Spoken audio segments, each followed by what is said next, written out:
Shalom, shalom à toutes et à tous dans le nom de notre souverain Seigneur Jésus-Christ. C'est toujours une grande joie pour moi de partager avec le corps de Christ les révélations que notre Seigneur nous donne dans ces derniers temps pour pouvoir manifester la gloire.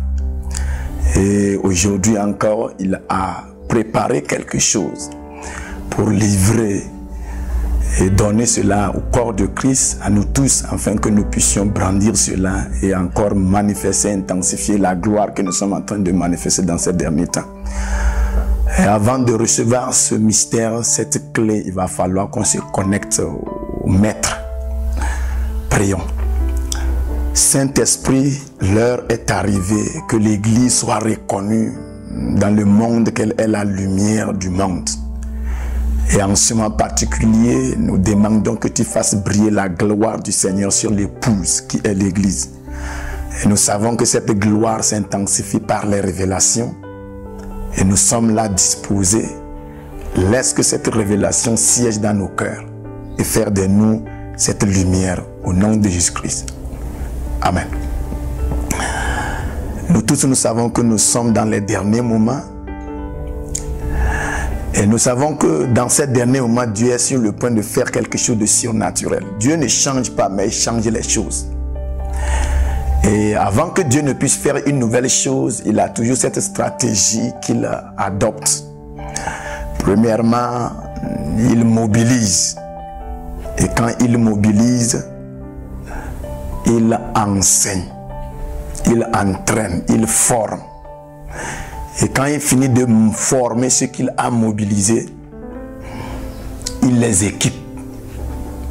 C'est après les avoir équipés maintenant qu'il les déploie. Donc il y a la mobilisation, il y a la formation, il y a l'équipement et il y a le déploiement.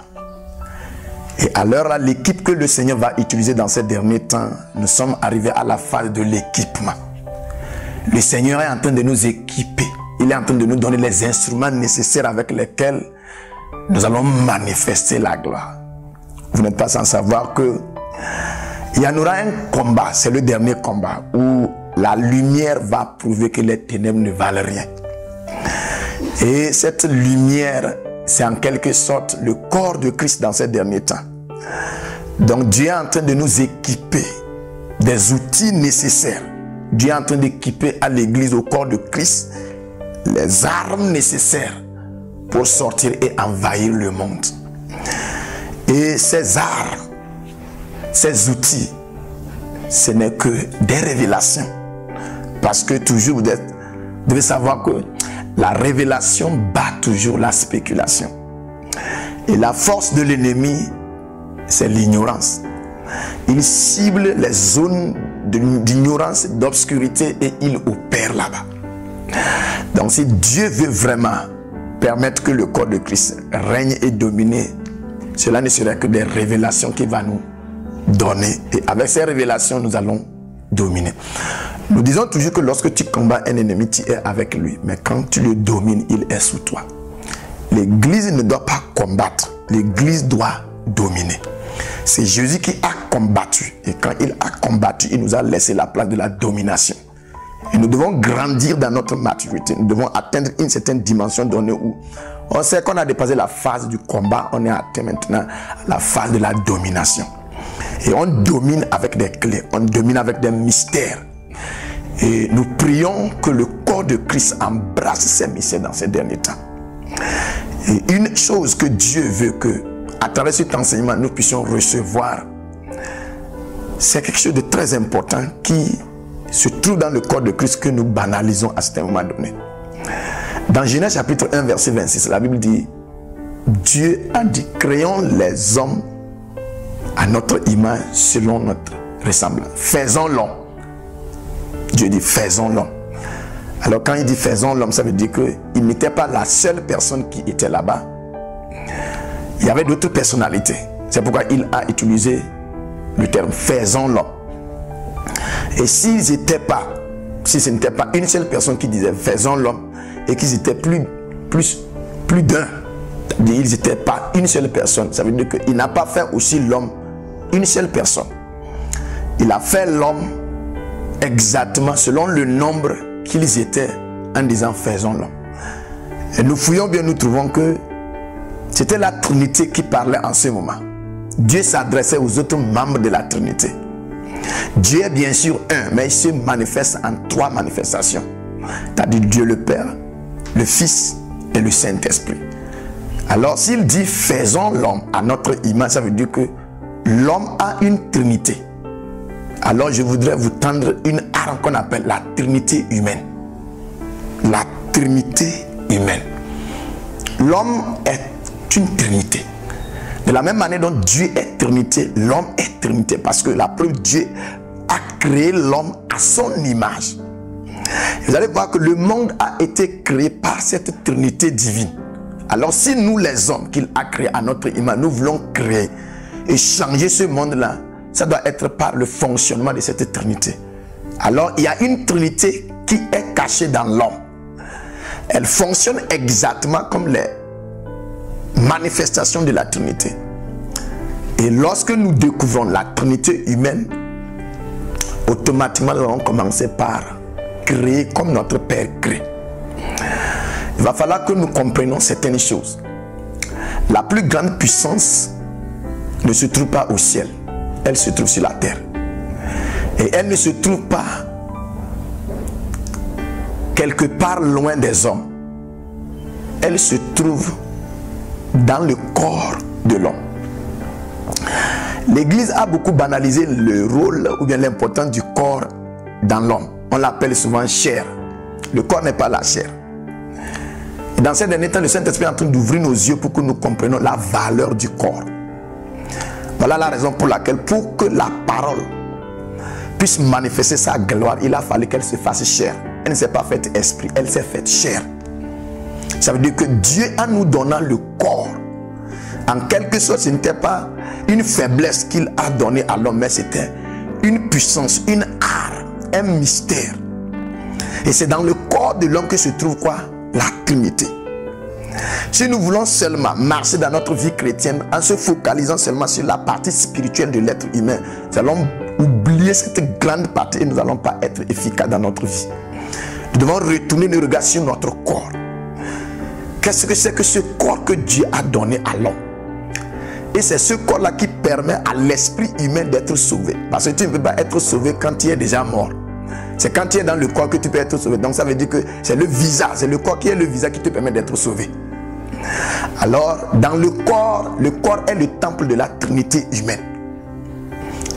Dans le corps siège la Trinité humaine. Et si nous étudions bien le corps, nous allons découvrir cette Trinité, nous allons l'utiliser et nous allons commencer par produire des résultats surnaturels. Ce sont des choses très simples, mais qui ont une influence très grande. C'est quoi la Trinité humaine? Nous allons découvrir cela. Premièrement, nous devons savoir que le corps de l'homme a 3 foyers. Et ce sont ces 3 foyers-là qui doivent s'associer, être en accord pour faire de l'homme un Dieu sur terre. Ces 3 foyers-là, c'est quoi? Biologiquement, on a la langue, on a le cerveau, on a le cœur. Mais spirituellement parlant, on a plutôt la parole, on a la pensée ou la mentalité et on a le cœur. Et si nous n'arrivons pas à mettre en accord ces 3 entités, nous pouvons beau prier des années et des années, nous n'allons rien réaliser. Parce que c'est le corps qui nous permet de produire et de matérialiser les choses spirituelles. Et nous ne devons pas l'oublier. Comment mettre en accord ma pensée, mon cœur et ma parole? Souvent on dit à l'église, confessons, il faut parler les choses positives. Si ta bouche parle les choses positives, mais ta bouche n'est pas en accord avec ton cœur et ta mentalité, rien ne va se réaliser. Ça veut dire que quoi? Avant que ta bouche ne puisse déclarer une chose qui va s'accomplir, il va falloir que la mentalité a déjà travaillé. Quel est le rôle de la mentalité ou bien du cerveau? Le cerveau crée l'image de ce que tu veux dire. Et voilà la raison pour laquelle, pour dire ça, il faut voir ça d'abord. Et la mentalité te permet de créer l'image de ce que tu es en train de dire. C'est pourquoi avant que Dieu ne dise que la lumière soit, Dieu voyait déjà la lumière, pas dans le monde physique, mais dans le monde de sa mentalité. Il savait déjà que c'est la lumière. Il voyait déjà cette lumière-là. Que la lumière soit, c'est-à-dire que la lumière que je vois dans ma mentalité sort dans le physique. Et la lumière fut. Et nous, souvent, nous parlons les choses que nous ne voyons pas. Et cette chose-là ne peut pas se réaliser. Alors, la mentalité a pour rôle de créer l'image, de nous donner l'image. Et quand tu as une image, tu as plus de foi. Ta foi est plus grande parce que tu vois. Tu vois cette chose-là dans l'invisible. Après la mentalité, maintenant vient le cœur. Le cœur est le centre et le foyer de ce qui donne la vie. C'est le cœur qui pompe le sang et tous les autres organes du corps reçoivent la vie. Alors, l'image que ta mentalité a créée doit recevoir la vie. C'est comme Dieu a créé l'homme et il a insufflé dans ses narines un souffle de vie. C'est le cœur qui donne la vie à l'image. Alors, qu'est-ce que le cœur fait? Quand tu vois une image et ton cœur sécrète ou ton cœur manifeste une certaine sensation de joie, ça veut dire que l'image et le cœur sont en accord. Le cœur pompe la vie dans l'image là. Ça veut dire que mon cœur est d'accord que l'image là, c'est normal, c'est naturel, c'est réel. Alors quand mon cœur est d'accord avec l'image que j'ai dans ma mentalité, il y a une énergie qui se crée. Cette énergie, elle est très puissante. Même la science le prouve. Une grande énergie se crée. Et on appelle ça, j'ai une joie intense dans mon cœur. Je pense de quelque chose et la joie est dans mon cœur. Alors le cœur est responsable de donner la vie à l'image là. Ça veut dire que l'image est déjà vivante dans mon être. Maintenant, c'est la langue, c'est ma bouche maintenant qui véhicule l'image ou le miracle de mon intérieur à mon extérieur. La bouche maintenant permet de faire sortir cela. C'est comme un enfant qui est déjà conçu dans le sein de sa maman et maintenant l'enfant là sort lors de l'accouchement. Donc c'est à travers ma bouche, ma langue que j'accouche le miracle que j'ai déjà conçu en moi. Donc voilà comment cette trinité travaille. Et ils doivent être en accord ces éléments-là. Ma mentalité, mon cœur et ma parole.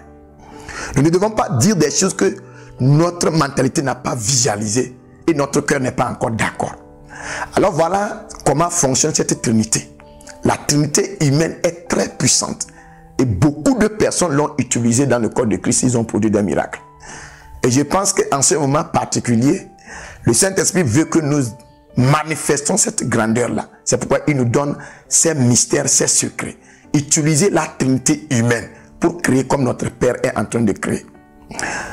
Et en ce moment particulier, je prie pour que les gens qui ont fait tout en vain et ils pensent que Dieu n'existe pas, reçoivent cette illumination et qui se lèvent, commencer par changer les choses qui étaient dans leur vie.